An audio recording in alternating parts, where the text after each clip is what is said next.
Quand ce terme est compris, comme il se doit, est la partie de l'univers de Dieu avec laquelle nous sommes directement en contact. Dieu étant principe, la nature obéit à des lois immuables.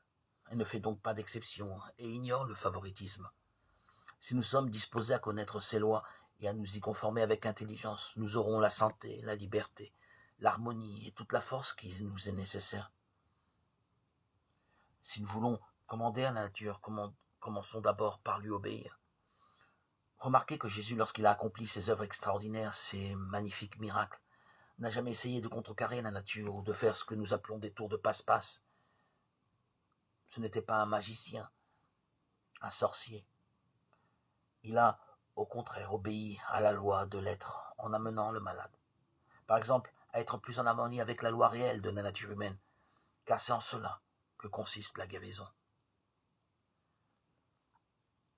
Habituons-nous à manger, boire, dormir, à prendre de l'exercice et à travailler intelligemment, c'est-à-dire conformément aux lois de la nature de l'homme. Notre compréhension spirituelle ne s'en développera que davantage. Mener une vie contraire à l'hygiène, c'est désobéir à la loi divine. La nature est notre amie, non pas notre ennemi. C'est une mère bienveillante qui s'efforce de nous protéger et de nous instruire, souvent malgré nous. Ce n'est point un adversaire que nous devons chercher à vaincre. Soyons en paix avec la nature en travaillant en harmonie avec elle. Elle deviendra notre amie. Dieu vit tout ce qu'il avait fait. Et voici, cela était très bon. Genèse 1, verset 3.